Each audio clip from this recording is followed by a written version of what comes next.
औज़ुबिल्लाहिमिनश्शैतानिर्रजीम बिस्मिल्लाहिर्रहमानिर्रहीम। अस्सलामु अलैकुम रहमतुल्लाहि व बरकातुहू।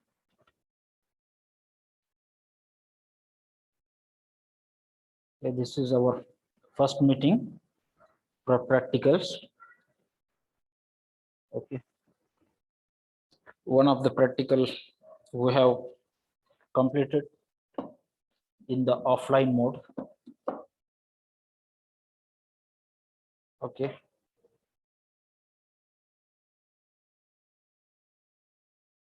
You are able to listen now? Hello. Are you able to listen clearly? Yes? Yes, sir. Okay.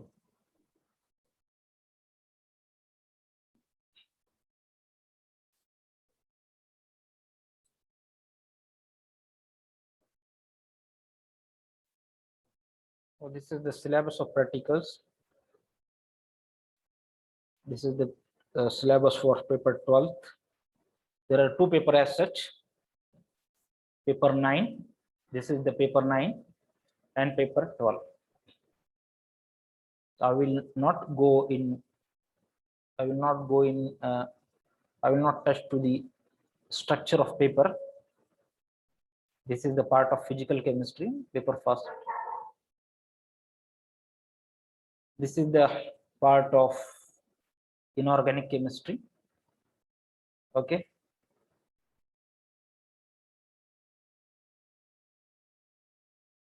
These are the estimations, gravimetric estimation. Out of these three, you have to complete in examination. One question will be there. Okay. From this gravimetric estimation, one question from this complexometric titration. Names are hard, but practicals they are quite simple. In complexometric titration, just you have to prepare the solutions, preparation of EDTA solution, and you have to go for titration. Here some theoretical work is there in gravimetric estimation. Gravimetric refers to the weight. इसके अंदर में आपको wait लेना पड़ता है complex तैयार करके. Okay. This is the paper 12. Paper 12 में कुछ ये एक्सपेरिमेंट्स है, ये एक्सपेरिमेंट्स आपको करना पड़ेगा, लैम्बर्ट-बियर्स लॉ वगैरह जो भी है, whatever. I will be related with this paper 12, organic chemistry.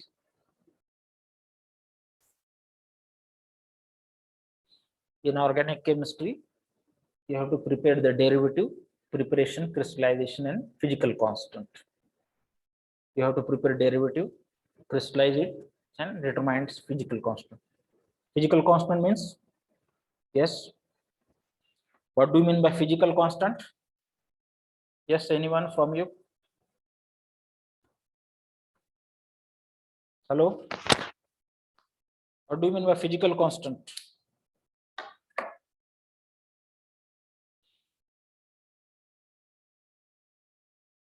Yes. Physical constant. What is the meaning of physical constant? At first year we have done all this, isn't it? Physical constant means melting point or boiling point. In offline mode we have discussed all these things. Physical constant means melting point or boiling point. पहले क्या करना है, prepare करना है, आपको तैयार करना है, क्रिस्टलाइज करना है, उसके बाद मेल्टिंग पॉइंट या boiling point whatever it may be there, mostly melting point आपको लेना है. और दूसरे इसमें ऑर्गेनिक एस्टिमेशंस हैं. Organic estimations, these are titrations. Estimation of ester by hydrolysis, estimation of amides by hydrolysis, estimation of nitro group by reduction. इसमें से एक दो लिए जा सकते हैं, दो में से एक आपको एग्जाम के अंदर में आएगा. इसमें भी nothing is difficult, all things are they are quite simple. Procedure they are supplied to you and you are just asked to prepare the compounds. Procedure के चार्ट भी आपको एग्जाम में दिए जाते हैं, कुछ भी हार्ड नहीं है, आपको सिर्फ टेक्निकल जो वर्क है वो वर्क करना है, ठीक है। तो इसमें से एक एग्जाम में आपको रहेगा ईस्टर हाइड्रोलिसिस, समाइड हाइड्रोलिसिस। हम इसकी कोशिश करते हैं एज सिंपल एज पॉसिबल बच्चों के लिए रखा जाए, ठीक है। तो चलते हैं हम ये एसिटिल डेरिवेटिव की तरफ। एनिलीन का एसिटिल डेरिवेटिव किस तरह से तैयार किया जाता है। एनिलीन या सैलिसिलिक एसिड, एनिलीन का भी ले सकते हैं, सैलिसिलिक एसिड का भी ले सकते हैं। एनिलीन का हम देखते हैं सबसे पहले, ठीक है। देखिए डेरिवेटिव बनाने की जरूरत क्यों पड़ती है, पहले ये क्वेश्चन। डेरिवेटिव इसलिए बनाया जाता है कि जो भी कंपाउंड आप तैयार कर रहे हैं, ठीक है, वो कंफर्म होना चाहिए, ठीक है। कंपाउंड जो आपने बनाए हैं, ठीक है, जो भी कंपाउंड आपको मिला है, आपने उसका ऑर्गेनिक एनालिसिस किया है, क्वालिटेटिव एनालिसिस किया है और स्ट्रक्चर तक आप पहुंचे हैं, ठीक है। मेल्टिंग पॉइंट, बॉइलिंग पॉइंट आपने लिया है, स्ट्रक्चर तक आप पहुंचे, स्ट्रक्चर को आपने फिजिकल कांस्टेंट लिया है, फिर उसके बाद एक स्टेप बच जाती है कि डेरिवेटिव, प्रिपरेशन ऑफ डेरिवेटिव, ठीक है। वो डेरिवेटिव अगर बन रहा है तो उसका मतलब ये है कि वो कंपाउंड कन्फर्म, जैसे सैलिसिलिक एसिड है, मैं ये कहूँ कि सैलिसिलिक एसिड का मेल्टिंग पॉइंट तकरीबन 158 है, यहाँ पर कंफर्म हो गया, आपने मेल्टिंग पॉइंट ले लिया 158, लेकिन फिर भी कंफर्म करने की जरूरत पड़ती है whether it is salicylic acid और नॉट। तो उसके लिए हम क्या करेंगे, उसका एसिटिल डेरिवेटिव बनाएंगे, ठीक है। एसिटाइलेशन करके एसिटिल डेरिवेटिव बनाएंगे, और एसिटिल डेरिवेटिव का मेल्टिंग पॉइंट जो है वो लिटरेचर के अंदर रिपोर्टेड है। तो हम ये देखेंगे कि सैलिसिलिक एसिड का जो एसिटिल डेरिवेटिव जो बना है, whether it is going to match that or not, ठीक है। सैलिक एसिड का हमने एसिटिल डेरिवेटिव बना दिया, ठीक है। अब वो रिपोर्टेड है लिटरेचर के अंदर, वैल्यू क्या है उसकी, ठीक है। अगर वो वैल्यू आ रही है, ठीक है, तो हम ये कहेंगे कि दिया हुआ कंपाउंड क्या है, सैलिसिलिक एसिड, ठीक है। इसलिए हम डेरिवेटिव बना रहे हैं। डेरिवेटिव बनाने का वजह क्या है, रीजन क्या है कि फर्दर कंफर्मेशन, फाइनली कंफर्म हो जाएंगे। डेरिवेटिव उसने बना दिया, एक स्टेप तो अपने मेल्टिंग पॉइंट तक चले गए, 158 मेल्टिंग पॉइंट आपको मिल गया, that is confirm, salicylic acid is there. और फिर एक बार डेरिवेटिव आपने देख लिया कि डेरिवेटिव भी बन गया उसका सैलिसिलिक एसिड का, ठीक है। डेरिवेटिव का मेल्टिंग पॉइंट आप ले लेंगे, तो यहाँ पर कंफर्म होगा कि दिया हुआ कंपाउंड सैलिसिलिक एसिड, ठीक है। यू आर गेटिंग और नॉट, आ रहा है समझ में आप लोगों के? जी सर। हाँ ठीक, जी सर। हाँ ठीक। तो इसमें से ये एस्पिरिन का हाइड्रोलिसिस, डेरिवेटिव ऑफ एस्पिरिन हमने लिया है ऑफलाइन मोड के अंदर में, ठीक है। तो यहाँ पर एनिलीन का हम देखते हैं।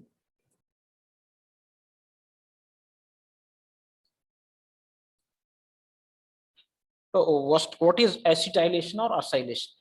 असाइलेशन भी बोलते हैं या एसिटाइलेशन भी बोलते हैं। तो एसिटाइलेशन और acylation is nothing but it is the replacement of hydrogen atom by means of acyl group or acetyl group. What is the acetyl group? CH3O, CH3CO group. This is called as acyl group or acetyl group. Now, how that acetylation or acylation is carried out? It is carried out with the help of acetyl chloride or acetic anhydride, and generally with the help of acetyl chloride. There is ban on the acetic anhydride since it is used in the preparation of what we say drugs. उससे कुछ drugs बनाए जाते हैं, drugs की तैयारी के अंदर जैसे मॉर्फिन वगैरह होते हैं, इनकी तैयारी के अंदर भी इसका अच्छा खासा रोल है। इसलिए इसके ऊपर लैब्स के अंदर में, लैब यूज के अंदर में इसके ऊपर बैन कर दिया गया है एसिटिक एनाहाइड। इसलिए हम एसिटिल, लैब के अंदर में एसिटिल क्लोराइड आपको मिलता है, उसी से हम काम चलाते हैं, ठीक है। तो एसिटाइलेशन क्या है, replacement of hydrogen atom by means of acetyl group. Acetyl group क्या है, CH3CO। इस तरह करते हैं एसिटिल क्लोराइड से या एसिटिक एनहाइड्राइड से, और यहाँ पर अपन एसिटिल क्लोराइड लैब के अंदर में जनरली यूज करते हैं। ये देख रहे हैं आप, benzene reacts with acetyl chloride और acetic anhydride in presence of aluminum hydride, aluminum chloride, anhydrous aluminum chloride is required here. What happens, hydrogen atom from this side यहाँ का जो हाइड्रोजन आइटम है रिप्लेस होता है और वहां पर ये CH3CO अटैच होता है, COCH3, ये एसिटोफिनोन हो, ठीक। This is the example of acylation, इस तरह से एसिटाइलेशन होता है। तो come to our procedures, acetylation of aniline. This is the molecular formula of aniline. This is the structure of aniline. aniline का स्ट्रक्चर है, ठीक है। ये एसिटिक एनहाइड्राइड है, CH3CO ट्वाइस O। ये देख रहे हैं पिरिडीन और ये डाइक्लोरोमीथेन, ठीक है। ये डाइक्लोरोमीथेन है, सॉल्वेंट है। तो what is going to happen here, hydrogen atom, यहाँ का जो हाइड्रोजन एटम है रिप्लेस होता है और रिप्लेस होकर ये एसिटिल ग्रुप यहाँ पर लग रहा है, ठीक है।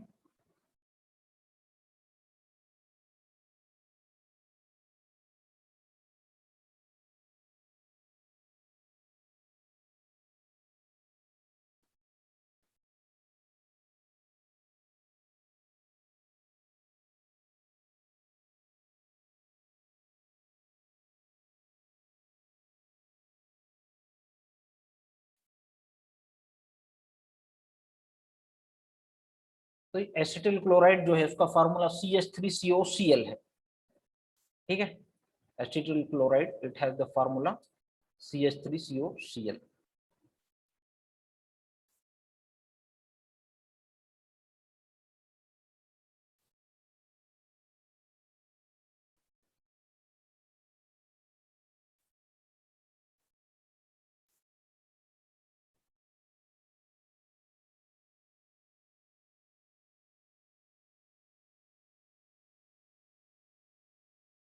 Capital O should be there. Okay, this is the formula of acetyl chloride.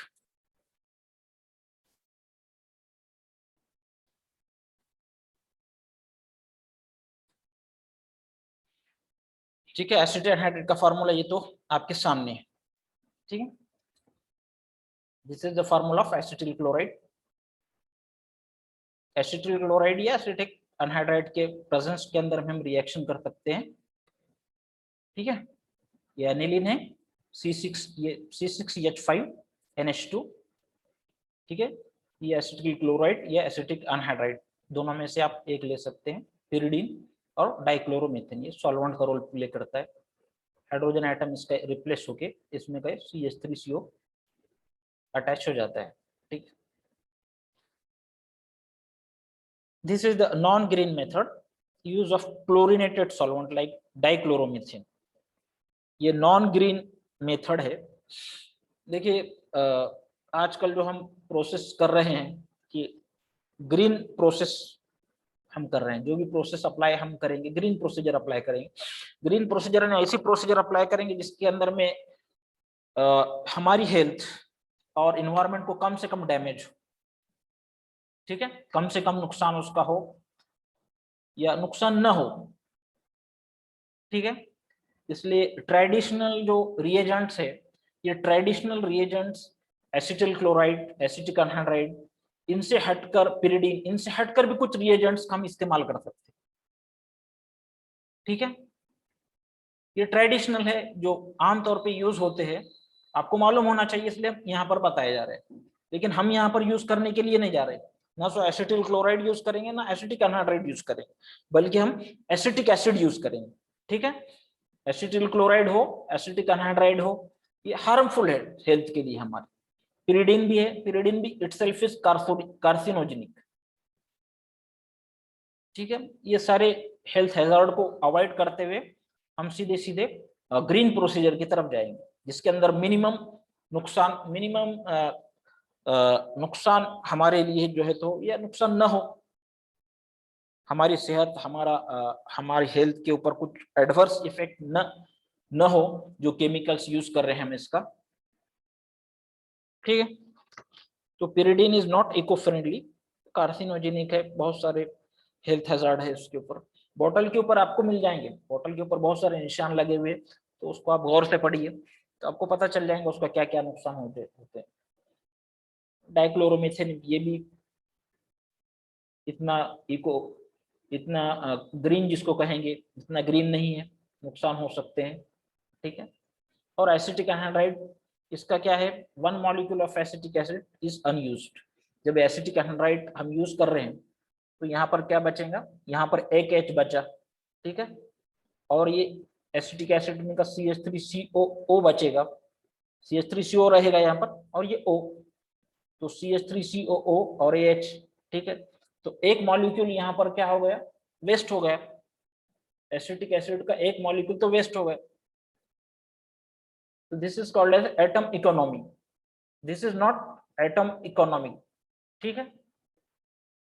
यानी खामखा जाया हो रहा है, एक मॉलिक्यूल एसिटिक एसिड का खामखा जाया हो रहा है, ठीक है। तो this should not be there, ये सारी चीजें नहीं होना चाहिए, ठीक है। ये आपको पता क्यों नहीं चल रहा है कि क्या जाया हो रहा है, क्या हो रहा है, क्योंकि हम जो प्रोसेस लगा रहे लेबोरेटरी स्केल के ऊपर लगा रहे, उसमें कौन सी चीज कितने की आ रहा है आपको क्या पता है, और कितना नुकसान हो रहा है हमको क्या पता है, ठीक है। आ रहा है लेबोरेटरी के अंदर यूज हो रहा है, एक एटम गया, एक मॉलिक्यूल गया क्या और 10 मॉलिक्यूल गई, ठीक है।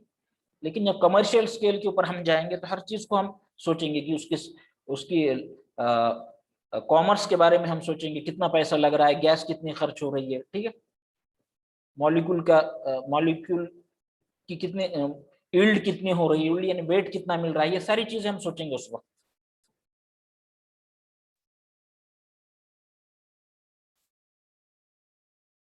ठीक है।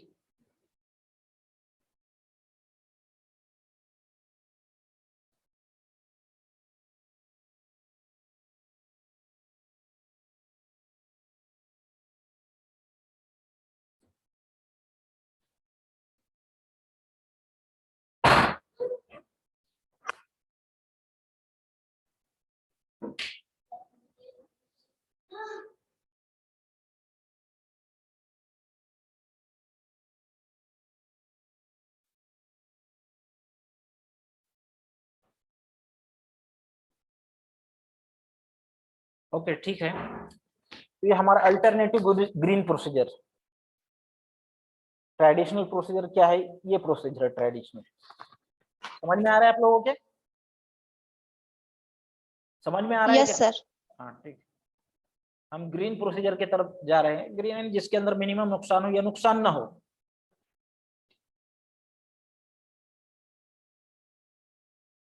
ठीक है। ये हमारी जो ग्रीन प्रोसीजर है उसके अंदर में एसिटिक एसिड का यूज कर रहे हैं हम, एनिलीन, एसिटिक एसिड और जिंक डस्ट, जिंक डस्ट यानी जिंक का पाउडर बॉइल कर रहे हैं हम।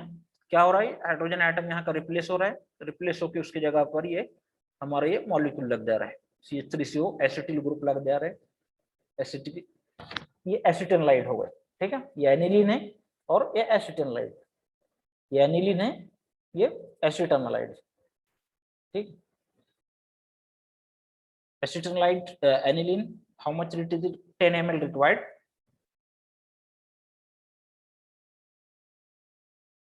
ओके, 10 ml और 10.2 ग्राम।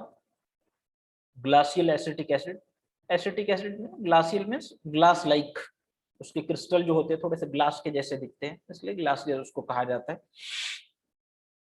30 ml लेना है आपको, और जिंक डस्ट 0.5 ग्राम लेना है।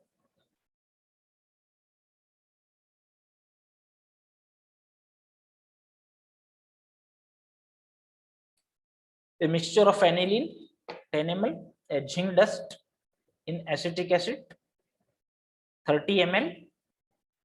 This is a round bottom flask, round bottom flask के अंदर में क्या क्या लेना है आपको, 10 ml एनिलीन, उसके बाद जिंक डस्ट का पाउडर लेंगे आप 0.5 ग्राम, और उसके बाद 30 ml एसिटिक एसिड, ठीक है। And this was heated, this is heated over A gentle flame using water condenser, ठीक, वाटर कंडेंसर लगाएंगे आप उसके ऊपर, ठीक है। राउंड बॉटम फ्लास्क को एक वाटर कंडेंसर लगा देंगे, ठीक है। Now heating was continued for about 2 hours, 2 घंटे के लिए आपको हीटिंग करना है। The reaction mixture was then carefully poured in cold water.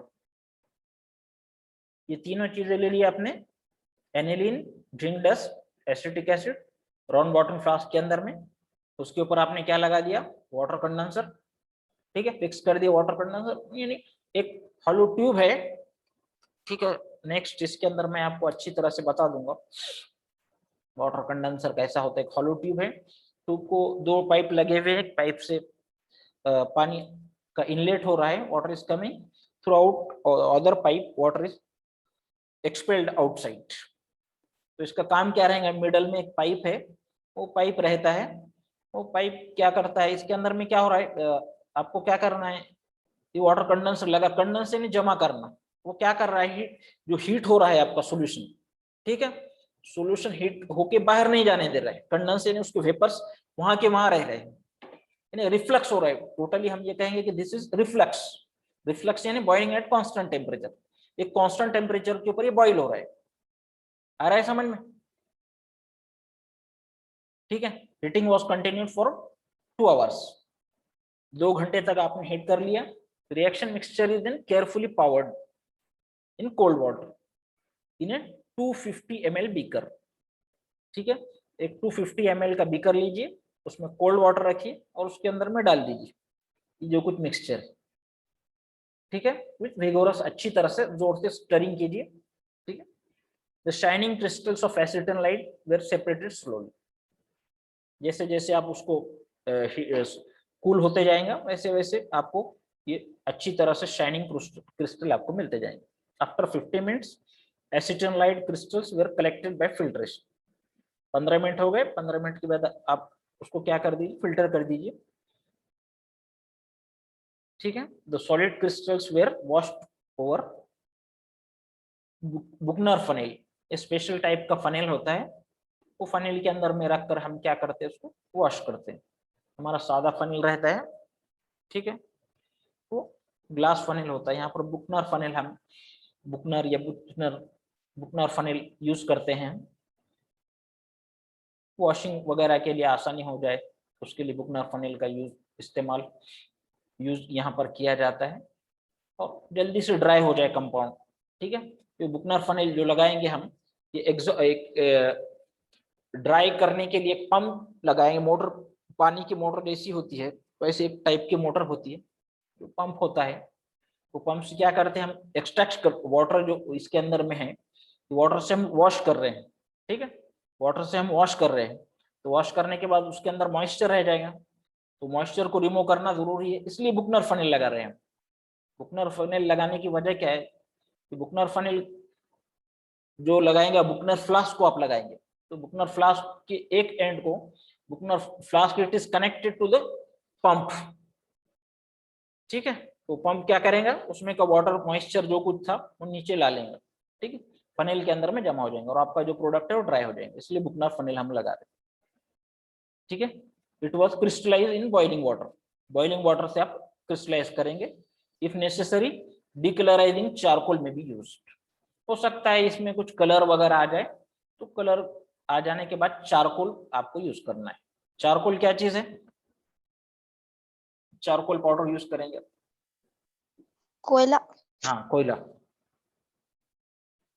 कोयले का पाउडर, ब्लैक किस्म का जो डस्ट होता है वो थोड़ा सा आप ऐड करेंगे, उससे क्या हो जाएगा, अगर कुछ कलर आ जाता है, कुछ इम्प्योरिटी वगैरह आ जाती है, तो वो कलर अब्सॉर्ब चला जाएगा, ठीक। इस तरह से ये प्रोसीजर है, देख लीजिए प्रोसीजर एक मरतबा। एनिलीन, जिंक डस्ट और एसिटिक एसिड, 3 चीजें हैं, राउंड बॉटम फ्लास्क के अंदर में लेना है, जेंटल हीट करना है, जोर से हीट नहीं करना है, आहिस्ता आहिस्ता हीट करना है, वाटर कंडेंसर ऊपर लगाना है आपको, ठीक है। Heating was continued for 2 hours, 2 घंटे के लिए आपको हीटिंग करना है। Reaction mixture is then poured in cold water, 2 घंटे हो गए आपके, तो उसके बाद क्या करना है, रिएक्शन मिक्सचर को कोल्ड वाटर के अंदर में पावर कर देना है, ठीक है। एक राउंड बॉटल फ्लास्क के एक बीकर के 250 ml का बीकर लेंगे, उसके अंदर आप 100 ml वाटर रखेंगे, 100 ml गिन कर लेना, नहीं कुछ ज्यादा हो गया तो कुछ प्रॉब्लम नहीं है, क्योंकि वो रिमूव ही होने वाला है, फिल्टर करना है आफ्टर ऑल आपको, ठीक है। और विगोरस स्टिरिंग कीजिए, बीकर को अच्छी तरह से कूल कीजिए, कोल्ड वाटर ले रहे हैं, आइस कोल्ड वाटर लेंगे, ठीक है। With cooling and vigorous stirring. Glass rod से आप उसको अच्छी तरह से स्टर करते रहेंगे, ठीक है। The shining crystals of acetanilide will separated slowly. आहिस्ता आहिस्ता शाइनिंग क्रिस्टल एसिटोनाइट के आपको सेपरेट होते हुए दिखेंगे, ठीक। After 50 minutes acetanilide crystals were collected by filtration. 15 minute हो गए, अब फिल्टर कर दीजिए। फिल्टर करने के बाद क्या हो जाएगा कि एसिटोनाइट के क्रिस्टल आपको मिल जाएंगे। The solid crystals were washed over Buchner funnel with water. Water से आप वॉश करेंगे। ऊपर जो फनेल के ऊपर जो आ रहा है उसको आपको वॉश करना है। कैसे वॉश करना है? वाटर से वॉश करना है और प्रोडक्ट को ड्राई करना है। ड्राई करने के लिए बताया मैंने, बुकनर फनेल को आप पंप को लगा देंगे, पंप को चालू कर देंगे तो 1-2-5 मिनट 2-3 मिनट के अंदर वो ड्राई हो जाएंगे, ठीक है। और yield 10 gram, it was crystallised in boiling water, ठीक है। It was crystallised in boiling water. यहाँ पर ड्राई हो गया कंपाउंड। कंपाउंड ड्राई होने के बाद आपको वेट लेना है। रिजल्ट के अंदर में दो चीजें आएंगी, एक तो यील्ड यानी वेट, जो कुछ कंपाउंड आ रहा है उसका वेट। यील्ड यानी अपने बॉटनी वगैरह के अंदर पढ़ा, what do you mean yield? Yes, yield यानी पैदावार। खेती के अंदर पैदावार कितनी हुई बोलते हैं ना, यील्ड कितनी हुई, पैदावार। प्रोडक्ट हाँ, यील्ड मीन्स पैदावार। तो प्रोडक्ट का वेट क्या है? That is called as yield. वो ग्राम्स के अंदर हम वेट लिखेंगे। 91% आ रहा है यहाँ पर, ठीक। परसेंट कैलकुलेट नहीं करना है हमको, यहाँ पर सिंपली वेट कितना है वो, ठीक है। It was crystallize in boiling water. Boiling water में से क्रिस्टलाइज करना है। अगर आपको जरूरत महसूस होती है तो डीकलराइजिंग चारकोल पाउडर थोड़ा सा आप ऐड कर दीजिए, ठीक है। डीकलराइज हो जाएंगे, कलर चला जाएंगे। Melting point 114 degree centigrade. देखिए यहाँ पर दो चीजें हैं, एक it was crystallize in boiling water. Boiling water में से आपको क्रिस्टलाइज करना है। इस तरह से क्रिस्टलाइज करेंगे आप। देखिए आपका प्रोडक्ट आ गया, ठीक है। प्रोडक्ट कहाँ पर है आपका? भी प्रोडक्ट कहाँ पर है बताइए मुझे।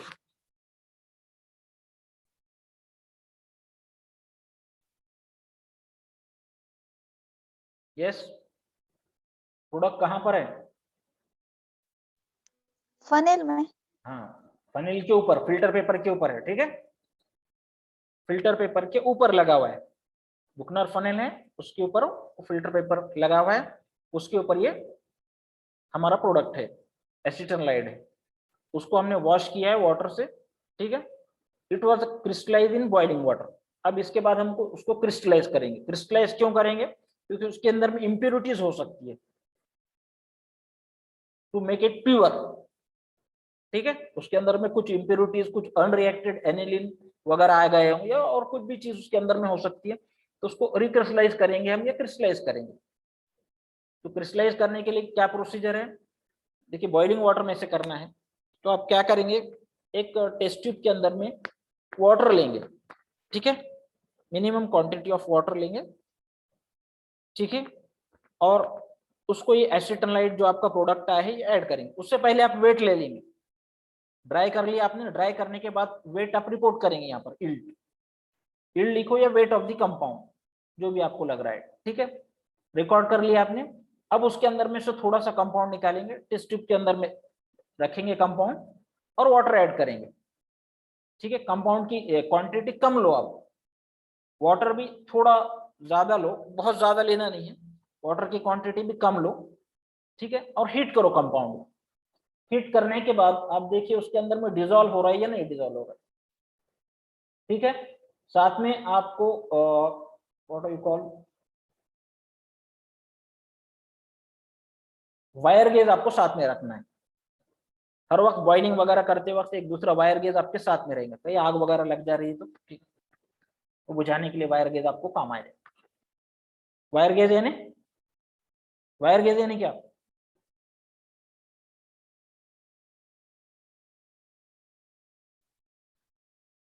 वायर गेज यानी जाली। ट्राइपॉड स्टैंड के ऊपर जाली रखते हैं ना, that is called as wire gauze. Wire का बना होता गेज यानी जाली, ठीक है। वो आपको आग वगैरह लग जाए तो कहीं बुझाने के काम आ जाते हैं, उसको मारो आग के ऊपर तो आग बुझ जाती है। ठीक, तो ठीक है, बॉइलिंग वाटर, वाटर ले लिया आपने। वाटर लेने के बाद क्या किया उसके अंदर में, ये क्या, ये जो भी प्रोडक्ट है आपका डाल दिया। अब हीट करो उसको। हीट करते हो आपकी जो टेस्ट ट्यूब है उसको अच्छी तरह से ड्राई करके लो। ठीक है, अब हीट करो अच्छे से। हीट करने के बाद इतना भी हीट मत करो, थोड़ा थोड़ा हीट मत हीट हीट करो, और हाथ से पकड़ो उसको ऊपर, कोई प्रॉब्लम नहीं हाथ से पकड़ने में। उसको टेस्ट ट्यूब होल्डर लगाने की जरूरत नहीं, बच्चे खामा खावा उसको टेस्ट ट्यूब होल्डर लगाते, इतना गर्म ही नहीं करना है कि आपको टेस्ट ट्यूब होल्डर की जरूरत पड़े। कंटिन्यूस हीट नहीं करना, थोड़ा थोड़ा हीट करो। देखो आप वो डिजोल्व हो रहा है या नहीं हो रहा है। अगर डिजोल्व नहीं हो रहा है तो थोड़ी सी वाटर की क्वांटिटी बढ़ा लो आप। ठीक है, अगर कंपाउंड डिजोल्व नहीं हो रहा है तो वाटर की क्वांटिटी आप थोड़ी सी बढ़ाएंगे, लेकिन आहिस्ता आहिस्ता बढ़ाएंगे, स्लोली बढ़ाएंगे। एकदम बढ़ा देंगे आपको तो प्रॉब्लम आ जाएंगे, तो कंपाउंड पूरा डिजोल्व हो जाएगा। लेकिन डिजोल्व तो हो जाएगा लेकिन बाद में रीअपर नहीं होगा, क्रिस्टलाइज नहीं होगा। इसलिए सॉल्वेंट की जो क्वांटिटी बढ़ाना है आपको, आहिस्ता आहिस्ता स्लोली बढ़ाना है। थोड़ा सा सॉल्वेंट डालो, ठीक है, डिजोल्व हो रहा है, फिर एक बार गर्म करो, डिजोल्व हो रहा है या नहीं देखो। ठीक है, अब डिजोल्व हो गया तो ठीक है, अब उसको बाजू में रख दो, वो टेस्ट ट्यूब को आप बाजू में रख दो। ठीक है, अब दूसरा फनेल लीजिए आप। दूसरा फनेल आपने ले लिया, फनेल को फिल्टर पेपर लगाइए। फिल्टर पेपर लगा दिया, एक टेस्ट ट्यूब के अंदर में वाटर को हॉट कीजिए। ठीक है, वाटर हॉट हो गया। अब वो दूसरा जो फनेल लगा हुआ है, फनेल को क्या लगा हुआ है, फिल्टर पेपर लगा है, उसके ऊपर से वाटर पास कीजिए। आ रहा है समझ में? दूसरा फनेल लेना है आपको और दूसरे फनेल के ऊपर वाटर पास करना है।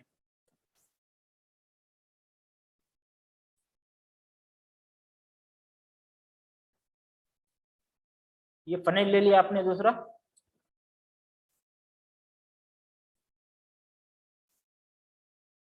इसके ऊपर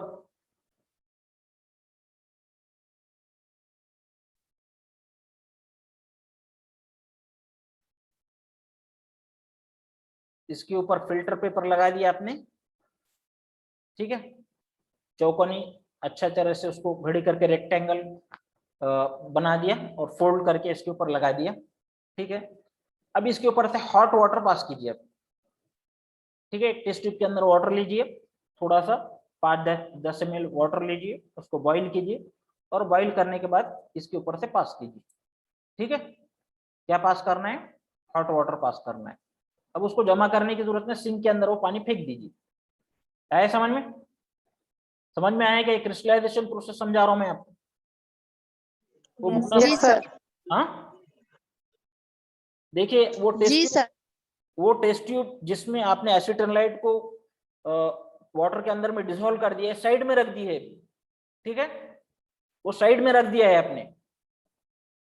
अब एक फनेल ले लिया है आपने, फनेल को ये पेपर लगाया है, पेपर के ऊपर से जस्ट हॉट वाटर किया है टेस्ट ट्यूब के अंदर में और पास कर दिया है। इसका मकसद क्या है, एम क्या है कि जो surface area of glass funnel should be hot during filtration.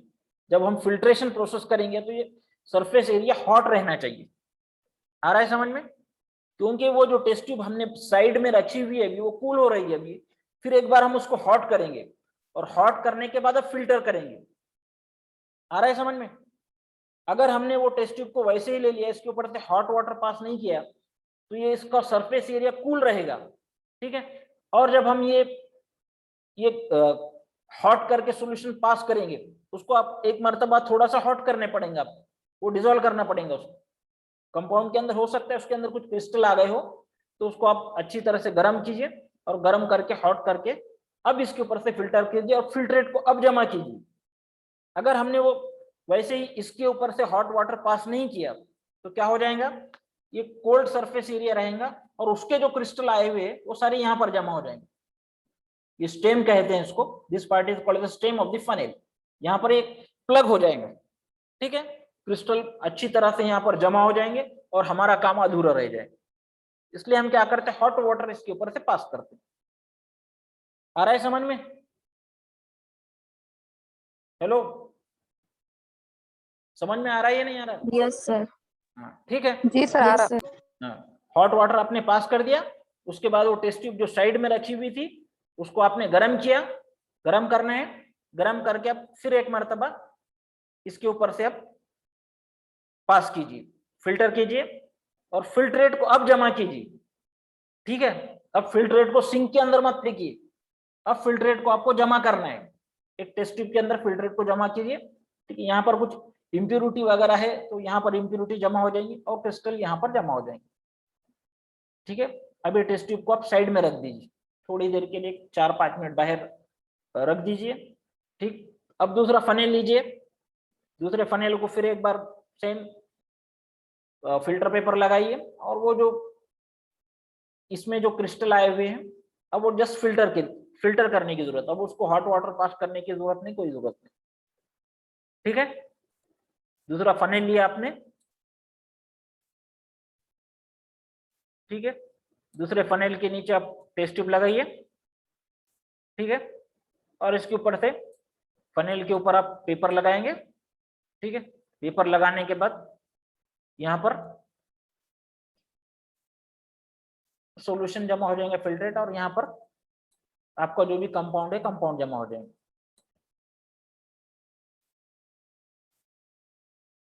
ये कंपाउंड को आप अच्छी तरह से ड्राई कीजिए, अगर आपको लग रहा है तो सिंपली फिल्टर पेपर से भी आप उसको ड्राई कर सकते हैं, और अगर आपको लग रहा है तो बुकनर फनेल है अपने पास, बुकनर फनेल से भी उसको मोटर वगैरह लगा करके पंप लगा करके भी आप उसको अच्छी तरह से ड्राई कर सकते हैं। ड्राई करने के बाद आप इसका मेल्टिंग पॉइंट लेंगे। ठीक है, अच्छी तरह से ड्राई कर दीजिए, हाथ को आपके मॉइस्चर लगना नहीं चाहिए, बिल्कुल पाउडर होना चाहिए, क्योंकि अगर मॉइस्चर उसके अंदर में रह रहा है तो that will affect the melting point, melting point आपका करेक्ट नहीं आएगा। ठीक है, ये हो गया। फिर उसके बाद एक कैपिलरी ट्यूब आपको मिलेंगे, वो कैपिलरी ट्यूब के अंदर में कंपाउंड यहाँ पर जो आया है ड्राई कीजिए, ये कंपाउंड उसके अंदर भरिए, 1 इंच का कॉलम यहाँ पर भरना चाहिए। ठीक है,